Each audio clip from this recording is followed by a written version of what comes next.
तमिलनाडु में पोंगल त्योहार के दौरान सांडों को वश में करने का जल्लीकट्टू खेल काफी लोकप्रिय है।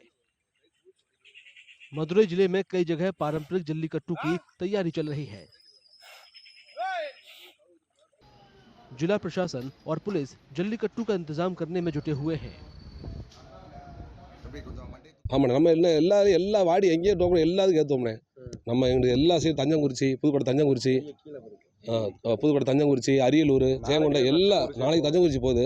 அரியலூர், ஜெயங்கொண்டம் எந்த ஊர் வாடி டோக்கன் தான் கொஞ்சம் கஷ்டம்ண்ணே கிடைக்கிறது. கிடைச்சா எல்லா ஊருக்கும் நாங்கள் ஏற்றுவோம். மெட்ராஸ்லேயே ஜல்லிக்கட்டு வச்சா நாங்கள் ஏற்றுவோம். जल्लीकट्टू में भाग लेने वाले सांडों का खास प्रशिक्षण होता है। उन्हें तैराकी, दौड़ना और यहाँ तक कि सांस लेने की भी ट्रेनिंग दी जाती है।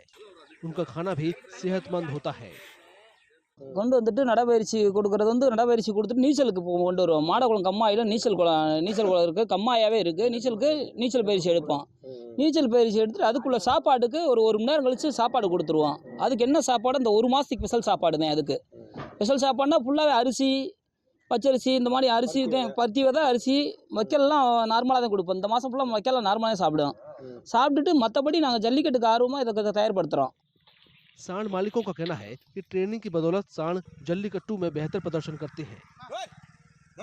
எல்லாரும் நினைப்பாங்க இதை பார்த்துட்டு ஒரு 5 நிமிஷம் வேடிக்கையாக தான் பார்ப்பாங்க இதை. ஆனால் அதை நாங்கள் ரெடி பண்ணுறதுக்கு 3 மாதம், இப்போ 10ஆவது மாதம் ஆரம்பிக்கிறோம்னு வச்சுக்கோங்க. 10ஆவது மாதம் மாடு அப்படியே லைட்டாக மாடு தயார் பண்ண லைட்டாக ஆரம்பிப்போம்.